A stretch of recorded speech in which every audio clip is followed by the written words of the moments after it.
പാർലമെന്റിൽ നാടകം കളിക്കരുതെന്ന പ്രധാനമന്ത്രി നരേന്ദ്രമോദിയുടെ പരാമർശത്തിൽ വിമർശനവുമായി കോൺഗ്രസ് എംപി പ്രിയങ്ക ഗാന്ധി.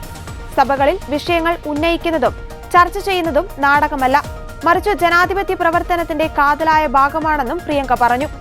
SIR, വായുമലിനീകരണം തുടങ്ങിയ ഗുരുതരമായ പൊതുപ്രശ്നങ്ങൾ പാർലമെന്റിൽ ഉന്നയിക്കാനാണ് ഉദ്ദേശിക്കുന്നതെന്നും അവർ വ്യക്തമാക്കി. അടിയന്തരമായി ചർച്ച ചെയ്യേണ്ട വിഷയങ്ങളുണ്ട്. തെരഞ്ഞെടുപ്പ് സാഹചര്യം, SIR, വായുമലിനീകരണം എന്നിവ വലിയ പ്രശ്നങ്ങളാണ്. നമുക്ക് അവ ചർച്ച ചെയ്യാം. ഇത് നാടകമല്ല.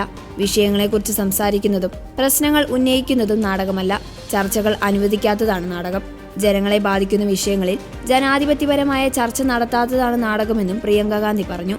പാർലമെന്റിൽ നാടകം കളിക്കരുതെന്നും പ്രതിപക്ഷം അവരുടെ ചുമതല നിർവഹിക്കണമെന്നുമായിരുന്നു മോദിയുടെ പരാമർശം. ബീഹാർ തെരഞ്ഞെടുപ്പിൽ നേരിട്ട പരാജയം ചില പാർട്ടികൾക്ക് ഇപ്പോഴും ദഹിച്ചിട്ടില്ലെന്നും അതിന്റെ അനന്തരഫലം പ്രകടിപ്പിക്കാനുള്ള വേദിയായി പാർലമെന്റ് മാറില്ല എന്ന് പ്രത്യാശിക്കുന്നുവെന്നും മോദി പറഞ്ഞു.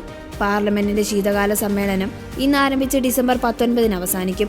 സർക്കാർ 13 ബില്ലുകൾ അവതരിപ്പിക്കാൻ ഉദ്ദേശിക്കുന്നുണ്ടെന്നാണ് വിവരം. അതേസമയം SIR വിഷയം പാർലമെന്റിൽ ഉന്നയിക്കാനാണ് ഇന്ത്യ സഖ്യത്തിന്റെ തീരുമാനം.